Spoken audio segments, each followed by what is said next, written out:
किसान school of agriculture के online platform पर आपका स्वागत है। मैं Rahul Chaudhary, faculty of agriculture. आज पिछले वाले वीडियो के आगे अपन कुछ स्टार्ट करना है। आज पढ़ेंगे अपन, ठीक है। अब नेक्स्ट अपन बात करते हैं उद्यान का रेखांकन। अच्छे उत्पादन के लिए उद्यान का रेखांकन अति आवश्यक है। उद्यान का रेखांकन अति आवश्यक है।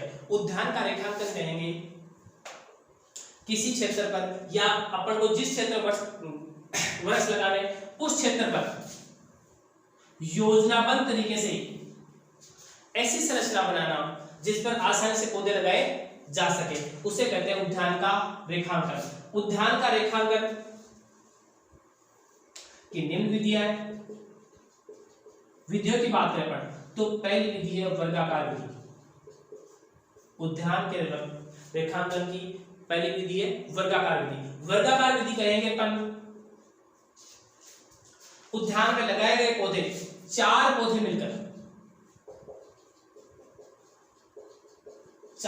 मिलकर एक वर्ग का निर्माण करें, जिसमें पौधे से पौधे व पंक्ति से पंक्ति की दूरी, पौधे से पौधे व पंक्ति से पंक्ति की दूरी समान हो। या अपन सामान्य देखें तो अपन कह सकते हैं जैसे अपने को आम का बाग लगाना है और वर्गाकार विधि से लगाना है, तो अपन कहेंगे आम में पौधे से पौधे और पंक्ति से पंक्ति की दूरी रखी जाती है 10 मीटर।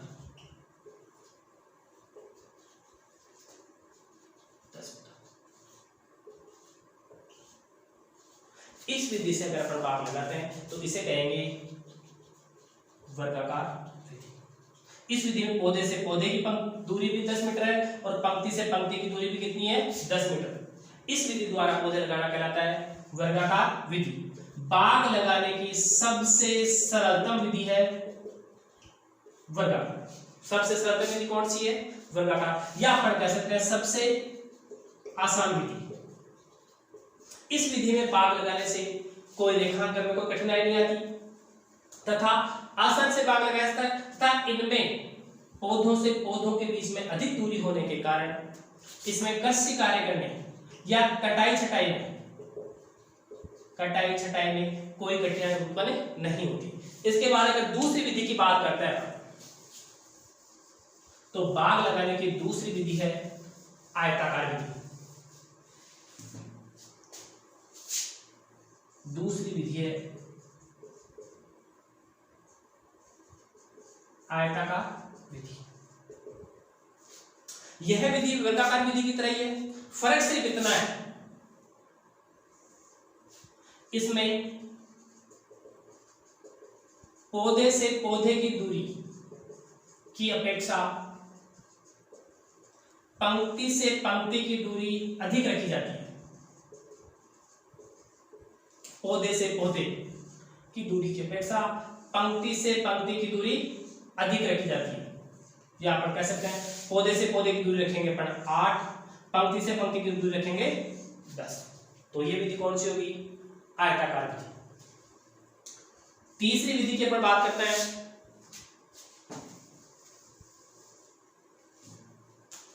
त्रिभुजाकार विधि। त्रिभुजाकार विधि यह विधि उन क्षेत्रों में अपनाई जाती है जहां पर खेत या स्थान त्रिभुजाकार होता है। इन क्षेत्रों में स्थान को बचाने के लिए या संपूर्ण खेत का सदुपयोग करने के लिए अपन त्रिभुजाकार विधि से वृक्ष लगाते हैं। देखना, इस विधि में एक पंक्ति के 2 पौधे तथा दूसरी पंक्ति का एक पौधा मिलकर एक त्रिभुज का निर्माण करता है। इस विधि में एक पंक्ति के 2 पौधे व दूसरी पंक्ति का एक पौधा मिलकर त्रिभुज का निर्माण करता है। ये त्रिभुज आगे की पंक्तियों में ऐसे चलता रहेगा।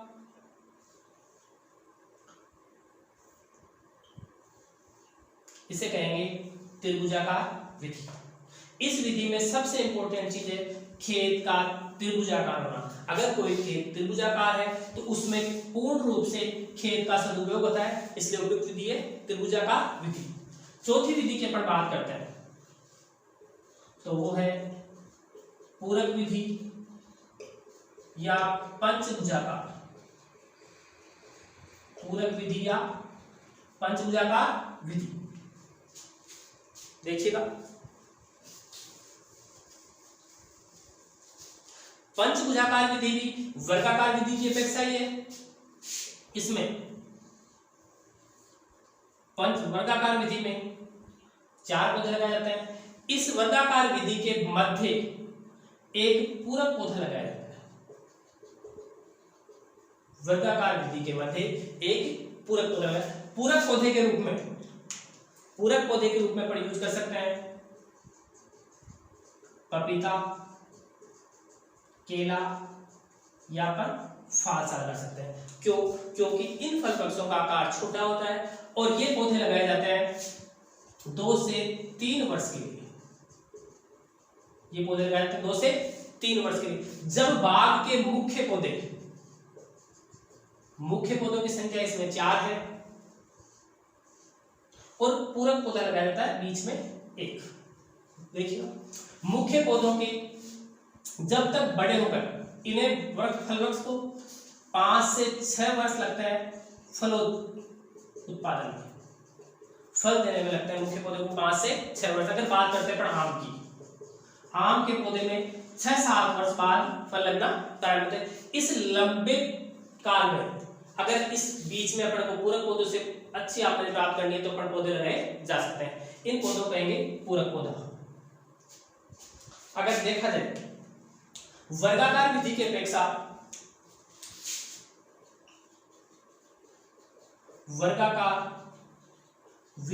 अपेक्षा पंचभुजाकार विधि में पौधों की संख्या लगभग 2 गुनी या अपन कह सकते हैं 1.8 गुना होती है। जितने मुख्य पौधे हैं लगभग उतने ही पौधे कौन से होते हैं? पूरक पौधे। लेकिन अपन बात करें कुल पौधों की संख्या होगी लगभग 2 गुनी या 1.8 गुना। ठीक है, अगली विधि की अपन बात करें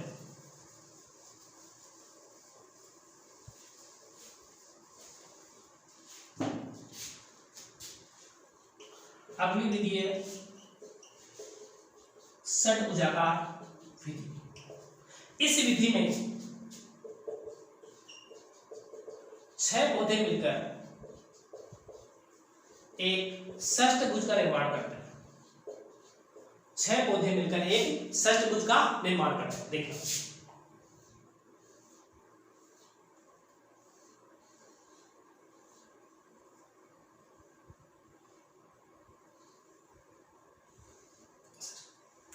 षष्ठभुज का निर्माण करते हैं तथा 7वां पौधा इस षष्ठभुज के मध्य में आता है। अब देखना, अगर बात करें प्रथम पंक्ति की, फिर बात करते हैं दूसरी पंक्ति, फिर बात करते हैं तीसरी पंक्ति, चौथी पंक्ति और पांचवी पंक्ति।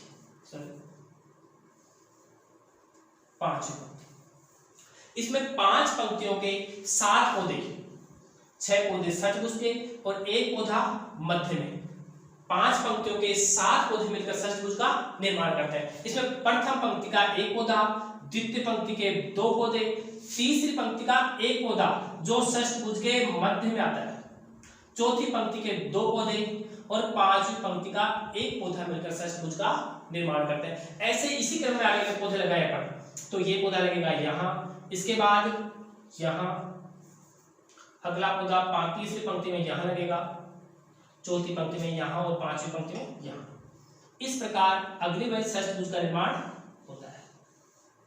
इसी प्रकार 5 पंक्तियों के 6 पौधे और एक पौधा मध्य में मिलकर 7 पौधे मिलकर षष्ठभुज का निर्माण करते हैं, या 6 पौधे मिलकर षष्ठभुज का निर्माण करते हैं और 7वां पौधा बीच में लगाया जाता है। इस विधि में बाग अधिक सघन हो जाता है।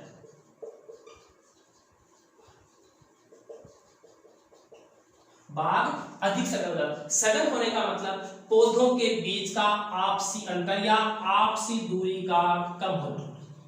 अगर पौधों के बीच में आपसी दूरी को कम किया जाता है तो बाग क्या होगा, सघन, या पौधे से पौधे और पंक्ति की दूरी कम रखी जाती है। इससे बाग में की जाने वाली क्रियाएं जैसे काट छांट,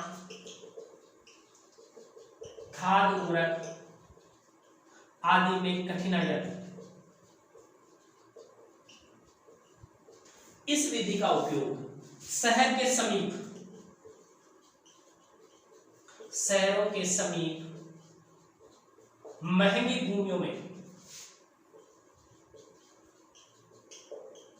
किया जाता है।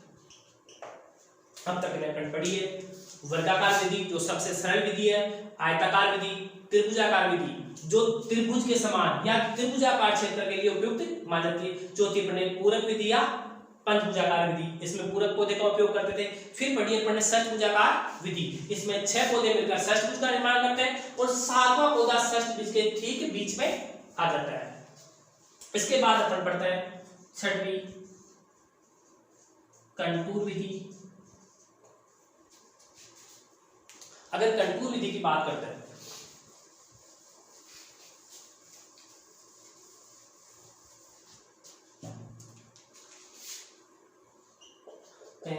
ढलानदार क्षेत्रों में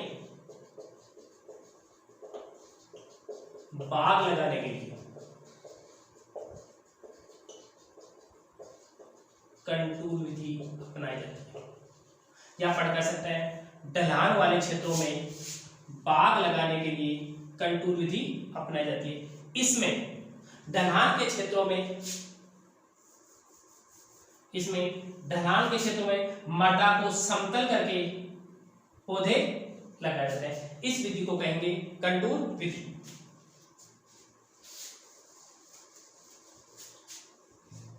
अब बात करते हैं अपन इन विधियों में प्रति हेक्टेयर पौधों की संख्या।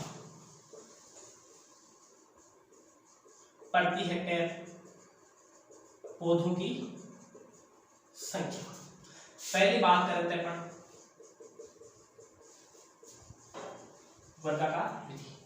वर्गाकार विधि में प्रति हेक्टेयर पौधों की संख्या ज्ञात करने के लिए अपने को सूत्र है क्षेत्रफल बटा r इंटू पी।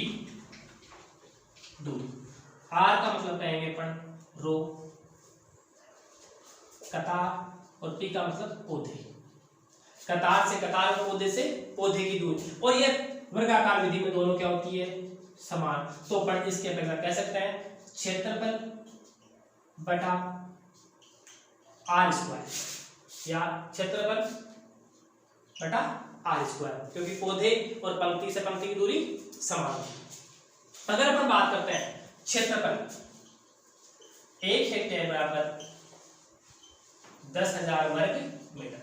अगर किसी क्षेत्र में पढ़े 1 हेक्टेयर में आम का बगीचा लगाना है, आम का बगीचा, आम के पौधे में पौधे से पौधे और पंक्ति से पंक्ति की दूरी रखी जाती है 10 मीटर। इस क्षेत्र में अगर आम का बगीचा लगाना है तो अपन क्षेत्रफल लेंगे 1 हेक्टेयर के लिए 10,000 बटा आर स्क्वायर, पौधे से पौधे की दूरी का स्क्वायर, या अपन देख सकते हैं पौधे से पौधे या पंक्ति से पंक्ति की दूरी। इस अपेक्षा अपन 10 से गया 0 से 0, 2 से 0 से 0, तो अपन कह सकते हैं 1 हेक्टेयर में वर्गाकार विधि से पौधे लगाए जा सकते हैं 100। अगर आम का बाग लगाते हैं तो वर्गाकार विधि से हेक्टेयर में कितने पौधे लगेंगे, 100 पौधे। इसी तरह अपन बात करते हैं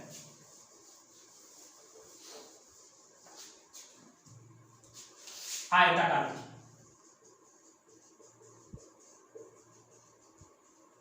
आयताकार विधि में पौधे से पौधे और पंक्ति से पंक्ति की दूरी अलग अलग, पौधे से पौधे की दूरी रखी जाती है। अगर हम बात कहें 10 मीटर, तो पंक्ति से पंक्ति की दूरी इससे अधिक होगी, या अपन कह सकते हैं पौधे से पौधे की दूरी की अपेक्षा पंक्ति से पंक्ति की दूरी अधिक रखी जाती है। वही सूत्र वही होगा, क्षेत्रफल बटा r इंटू पी दूरी, क्षेत्रफल वही 10,000, पौधे से पौधे की दूरी 10 और पंक्ति से पंक्ति की दूरी 12, ठीक है। इसके बाद तीसरी विधि अपनी त्रिभुजाकार विधि।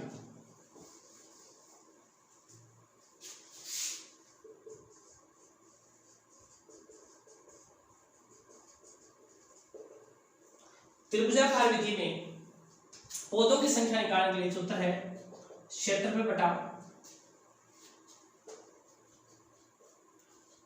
त्रिभुज का क्षेत्रफल। त्रिभुज का क्षेत्रफल सूत्र है 1/2 गुणा आधार गुणा ऊंचाई। आधार गुणा ऊंचाई की बात अपन ने भाग लगाया था, दो पहली पंक्ति के 2 पौधे तथा दूसरी पंक्ति का एक पौधा मिलकर, पहली पंक्ति के 2 पौधे और दूसरी पंक्ति का एक पौधा मिलकर किसका निर्माण करता है, त्रिभुज का। क्षेत्रफल वही अपन लिख सकते हैं 1 हेक्टेयर 10,000, त्रिभुज का क्षेत्रफल 1/2 इंटू आधार इंटू ऊंचाई। इसमें एक तो आधार मानेंगे, एक को मानेंगे अपन ऊंचाई। इस हिसाब से अपन सूत्र क्षेत्रफल बटा त्रिभुज का क्षेत्रफल, इससे अपन निकालते हैं त्रिभुजाकार विधि में पौधों की संख्या। उसके बाद बात करें अपन पूरक विधि या पंचभुजाकार विधि में। पंचभुजाकार विधि में वर्गाकार विधि की अपेक्षा लगभग 2 गुणे पौधे लगते हैं। कितने गुणे? लगभग 2 गुना या 1.8 गुना। इसमें मुख्य पौधों की संख्या वर्गाकार विधि के इतनी होती है या वर्गाकार विधि के समान ही होती है, लेकिन पूरक पौधों की संख्या मुख्य पौधों की संख्या की समान होती है। इसलिए अगर कुल पौधों की संख्या की बात की जाए तो इसमें लगभग 2 गुणे पौधे अधिक लगाए जाते हैं, ठीक है। फिर बात करते हैं षटभुजाकार विधि में। वर्गाकार विधि की अपेक्षा षटभुजाकार विधि में लगभग 15% पौधे अधिक लगते हैं, ठीक है। लास्ट आती है कंटूर विधि। कंटूर विधि लगाए थे ध्यानदार क्षेत्रों। इसके आगे अपन बात करते हैं, अपन ने पढ़ा स्थान का चुनाव, उद्यान योजना, उद्यान का रेखा। इसके बाद पढ़ते हैं अपन सामान्य देखभाल।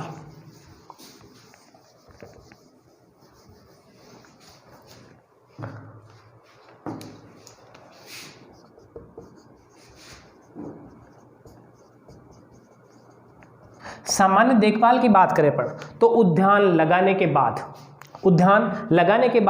जो व्यवस्थाएं या जो सावधानी रखी जाती है उसे कहते हैं सामान्य देखभाल। सामान्य देखभाल में अपन पहली पॉइंट की बात करते हैं तो कहेंगे प्रतिकूल मौसम से बचाव। अगर दूसरे पॉइंट की अपन बात करें तो कह सकते हैं उद्यान में एफ्लन। सामान्य देखभाल के लिए 2 विशेष बिंदु अपने पास, प्रतिकूल मौसम से बचाव और उद्यान में एफ्लन। प्रतिकूल मौसम कहेंगे अपन फसल के लिए अनुपयुक्त मौसम। अनुपयुक्त मौसम में अपन कह सकते हैं पाला, लू। लू का मतलब होता है गर्म हवाएं, गर्म हवा। तीसरा अपन कह सकते हैं अतिवृष्टि। चौथा अपन कहेंगे अनावृष्टि।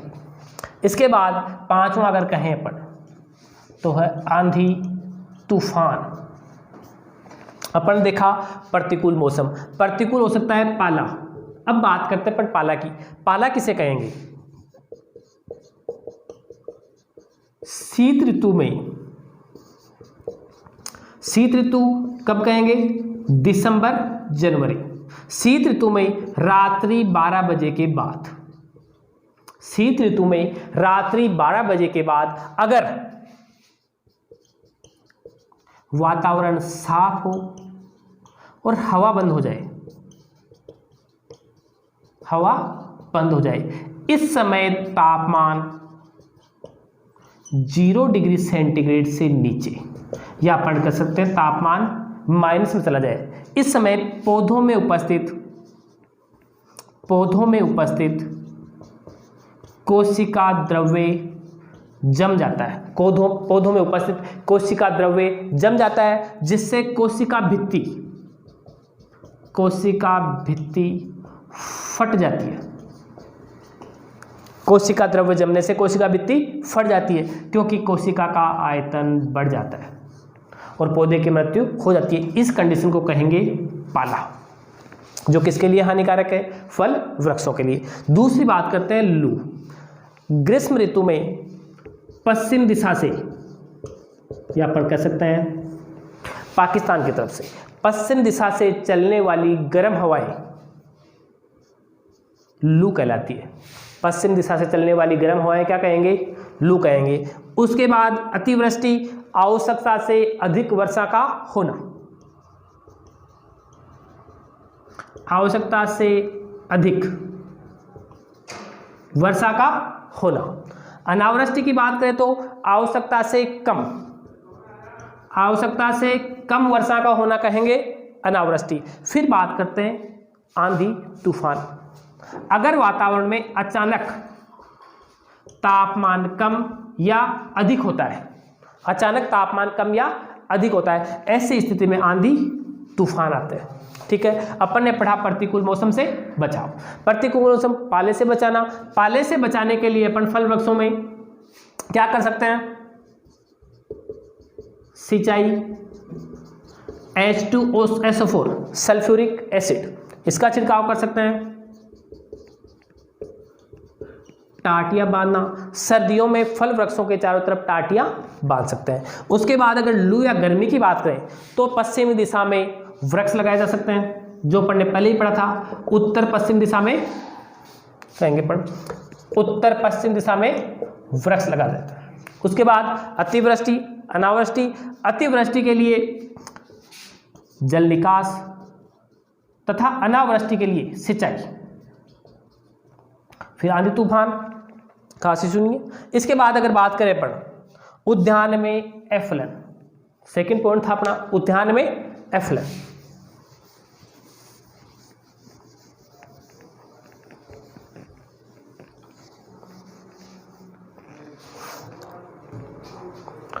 एफलन अपन कहेंगे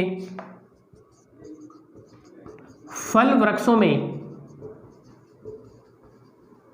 आवश्यकता से कम फूल व फलों का आना, या फूल व फलों का नहीं आना। या तो फल कम लगते हो या पुष्प कम लगते हो, या फल या पुष्प नहीं लगते हो। इस समस्या को कहेंगे उद्यान में एफलन। उद्यान में एफलन दो प्रकार का होता है, दो कारणों से होता है। बाह्य कारक और आंतरिक कारक। अगर अपन बाह्य कारकों की बात करें तो अपन कह सकते हैं उद्यान में पोषक तत्वों की कमी। अगर किसी मृदा में पोषक तत्वों की कमी होती है, इस वजह से फूलों का कम आना या नहीं आना कारण हो सकता है बाह्य कारक। इस वजह से उद्यान में एफलन की समस्या उत्पन्न हो सकती है। अगर दूसरी बात करते हैं अपन सिंचाई, अगर पुष्पन के समय सिंचाई की व्यवस्था नहीं हो या आवश्यकता से अधिक सिंचाई की व्यवस्था है, पानी अधिक हो जाता है, उस समय में एफलन की समस्या उत्पन्न हो सकती है।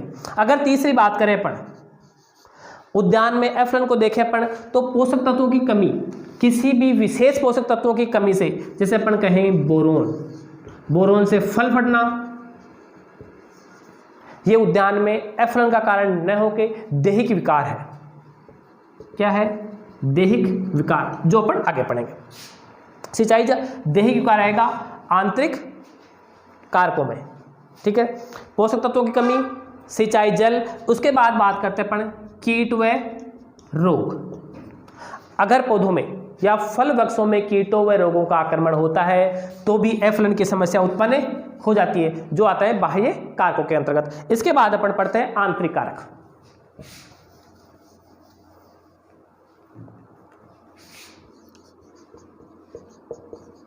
आंतरिक कारक।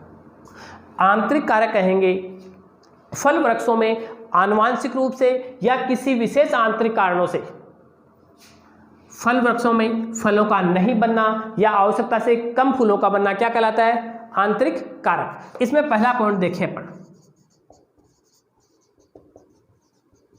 आनुवांशिक गुण। अगर दूसरा देखें दैहिक विकार या दैहिक कारक, और तीसरा है फल वृक्षों की विकासीय प्रकृति।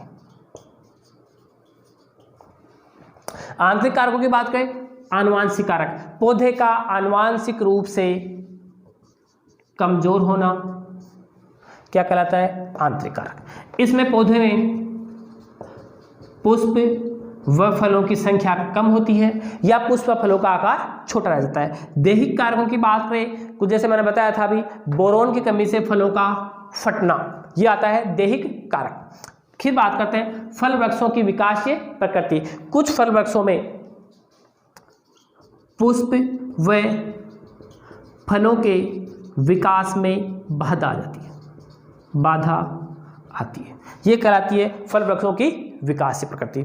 आज अपन ने पढ़ा फलोद्यान प्रबंधन। इसमें अपन ने 4 बिंदु पढ़े: स्थान का चुनाव, उद्यान योजना, उद्यान रेखांकन और सामान्य देखभाल। ठीक है।